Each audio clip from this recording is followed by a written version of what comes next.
Este programa es patrocinado por Grupo Caloca, especialistas en seguros y fianzas. Las enfermedades neurodegenerativas, el tratamiento y el diagnóstico. Quédense con nosotros, esto es Detrás del Médico.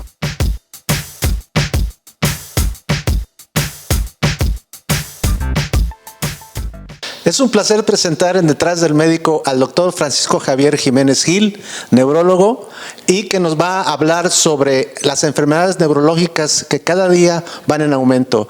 Bienvenido al programa, muy amable. Quisiera que nos dijeras un poquito de tu currículum, por favor, Javier. Muchísimas gracias, antes que nada, por tu amable invitación a esta importante canal. Gracias. Soy médico neurólogo, experto en trastornos del movimiento. Estuve alrededor de 26, 27 años en el Centro Médico Nacional de Occidente, coordinando la clínica de Parkinson y otros trastornos del movimiento. Tuve el privilegio de haber sido presidente de la Academia Mexicana de Neurología en el periodo 2006-2008. Pues muy bien, como ven ustedes, el doctor tiene una gran trayectoria, no únicamente aparte de ser compañero de generación, ser un excelente neurólogo, pero hay alguna preocupación que consideramos que es muy importante señalar. Es las enfermedades neurológicas discapacitantes cada día más. ¿Nos podrías hablar un poquito cuáles son este tipo de enfermedades que están sucediendo actualmente? Sí, efectivamente, en los últimos años la comunidad médica y la población general se han dado cuenta que las enfermedades que más discapacidad producen en la sociedad son las enfermedades neurológicas, lideradas por la migraña, epilepsia, por ejemplo, que son tan frecuentes, y las neurodegenerativas como es el Alzheimer, otras demencias, la enfermedad de Parkinson y otros tipos de parkinsonismo o enfermedades relacionadas. Bien, vamos a hablar sobre la demencia, vamos a hablar algo, pero me llama mucho la atención que dices el Parkinson. ¿En qué lugar el Parkinson está como una enfermedad discapacitante, Javier? Mira, después de la enfermedad de Alzheimer, es la segunda enfermedad neurodegenerativa. Y, como decía antes, alrededor del 40% de la población padece alguna enfermedad neurológica.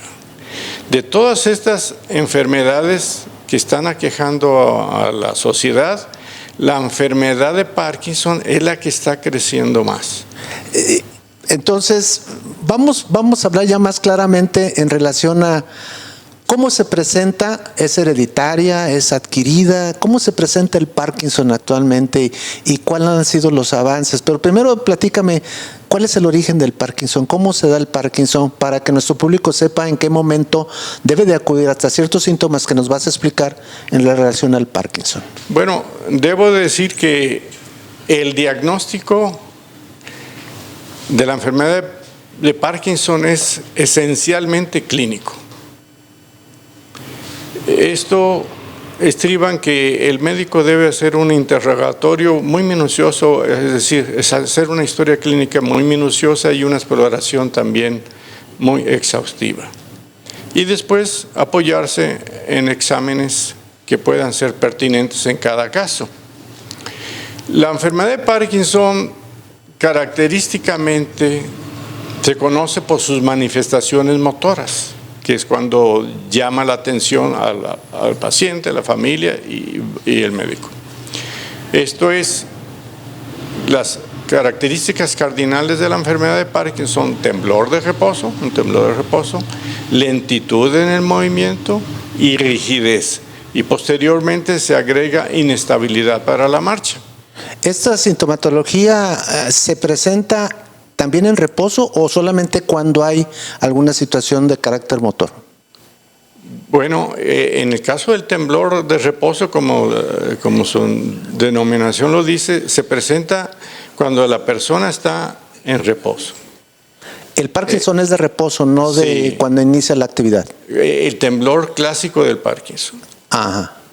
Por ejemplo, puede la persona tener sus manos sobre sus muslos y de repente empezar a hacer el clásico temblor que es un temblor lento de 6 ciclos por segundo aproximadamente.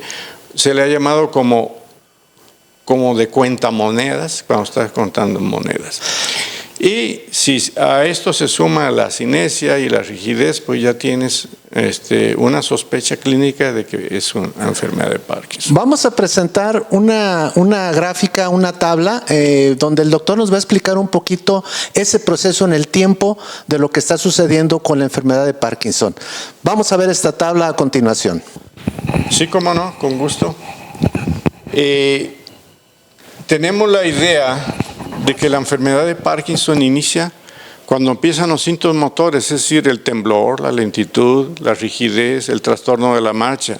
Pero no, la enfermedad de Parkinson empieza hasta 20, 30 años antes. Uno de los signos y síntomas más importantes es el trastorno de sueño de movimientos oculares rápidos. En este sueño, que es muy esencial para la salud de las personas, cuando es normal, la persona se desconecta desde el punto de vista motor y solamente puede mover los músculos de la respiración y de los ojos. Y eso ocurre cuando las personas están en fase de ensoñación o de sueño, soñando. Pero en la enfermedad de Parkinson, este estadio del sueño se altera y el individuo puede moverse de esta manera, expresa lo que está soñando y puede hablar, gritar, reír, manotear, patear y hasta caerse de la cama, muchas veces con consecuencias serias porque puede golpear a su cónyuge, puede tener fractura de nariz, heridas de la cara, fractura de las manos, de los pies. Este signo de sueño de trastorno de sueño de movimientos oculares rápidos tiene un gran valor en clínica, pues alrededor cerca del 98% de las personas van a tener o enfermedad de Parkinson o una variante de un tipo de parkinsonismo que se llama atrofia de múltiples sistemas y enfermedad de cuerpos de Lewy.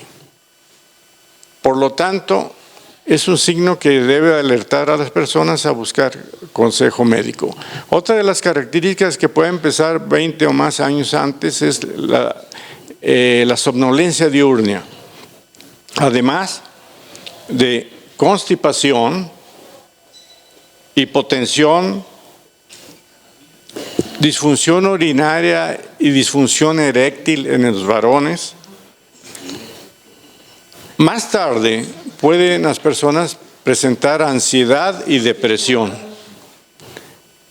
Cerca de la línea donde empiezan ya las manifestaciones evidentes de la enfermedad, empiezan a haber signos motores sutiles, que las personas piensan que están dentro de la normalidad.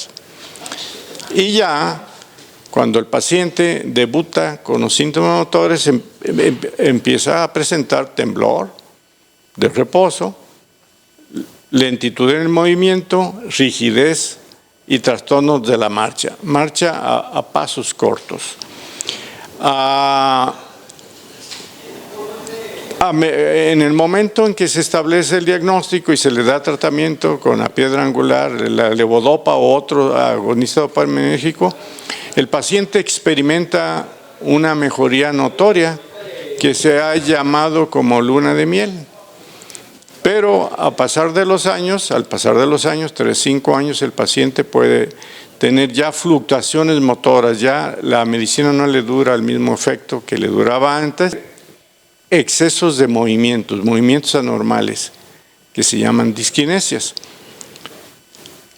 Más tarde, a medida que avanza la enfermedad, desde el punto de vista motor, puede tener trastornos de la marcha, que es un dato ya de enfermedad avanzada.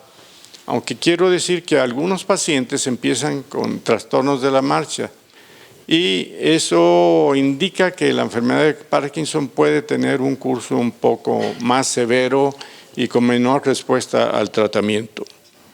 Pero también además hay síndromes no motores como es la fatiga y la apatía, que son muy difíciles de manejar y ya viene el trastorno, el deterioro cognoscitivo.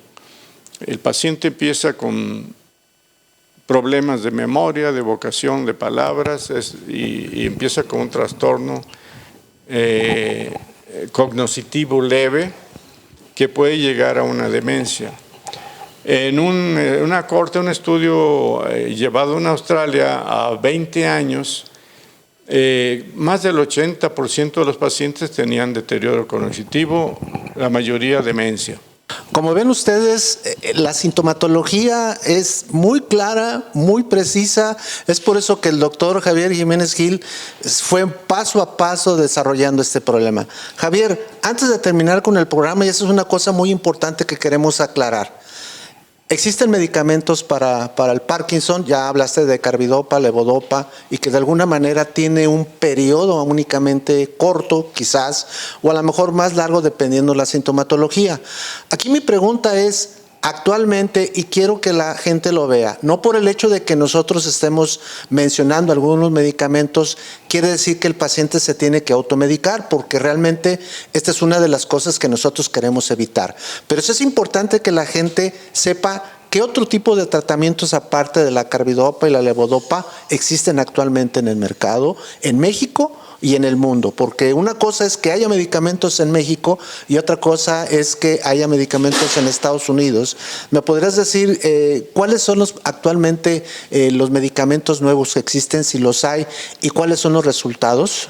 Bueno, existen algunos medicamentos nuevos sintomáticos, es decir, que producen un alivio de los síntomas, pero que desafortunadamente no los tenemos aún en el país, como el opicapone, que lo que ayuda es a que la levodopa, el efecto de la levodopa se prolongue y el paciente gane tiempo en buen estado, que le llamamos on, cuando el paciente se puede mover y hacer sus actividades mejor. Entonces, en México no hay. No hay. Actualmente nada. ¿Qué medicamentos hay actualmente en México, Javier? En México, la levodopa carbidopa, una fórmula lleva levodopa carbidopa, la única marca es Cloisone. El Madopar, que lleva levodopa benseracida, tiene algunas indicaciones para algunos pacientes, pero ha habido irregularidad en su abastecimiento. Pero existen otros como amantadina, que es un medicamento muy antiguo, pero que sigue siendo muy útil en varias etapas de la enfermedad, particularmente cuando el paciente tiene excesos de movimientos por levodopa, nos es muy útil. En algunos pacientes, sobre todo son jóvenes y tienen un temblor, su enfermedad es predominantemente de temblor, es un Parkinson, le llamamos tremorígeno por el temblor, entonces estaría indicado dar a algunos anticolinérgicos como el biperideno, pero con vigilancia. Esto lo evitamos usarlo en personas mayores de 60 años. Ya lo escucharon, bajo vigilancia. Por último, la pregunta que debe de ser, ¿el Parkinson se cura? ¿Se controla? Y más o menos, ¿cuál es el tiempo probable de que el paciente vive? ¿Es variable? ¿Qué es lo que pasa? La enfermedad de Parkinson no es curable. Es un trastorno neurodegenerativo que inexorablemente va a llevar a la discapacidad muy severa y finalmente al desenlace fatal. Pero la variabilidad es, la expectancia de vida, la duración de la enfermedad es muy variable y en la actualidad la mayor parte de pacientes puede sobrevivir 20 años después del diagnóstico. Ok, Perdón. Hay algo muy importante que nosotros les queremos mencionar. Vamos a tener o tenemos ya un programa que habla sobre la enfermedad del hijo de Bilbao, que es una cosa donde estos tipos de pacientes o los familiares que cuidan este tipo de pacientes tienen este tipo de síndromes. Entonces ya el doctor Guillermo Arechiga nos va a hablar sobre la enfermedad, el síndrome del hijo de Bilbao, que va a ser muy interesante que lo vean. Javier, muchas gracias por tu presencia. Para nosotros es un honor haberte tenido y sobre todo muy importante haber hablado sobre esta enfermedad. ¿Dónde te podemos localizar, Javier? En Garibaldi 1783, fraccionamiento Ladrón de Guevara, Guadalajara, Jalisco. Teléfono 33 36 30 6408 y 333 171 7091. No olvides suscribirse a nuestro canal, darle like. Esto fue Detrás del Médico.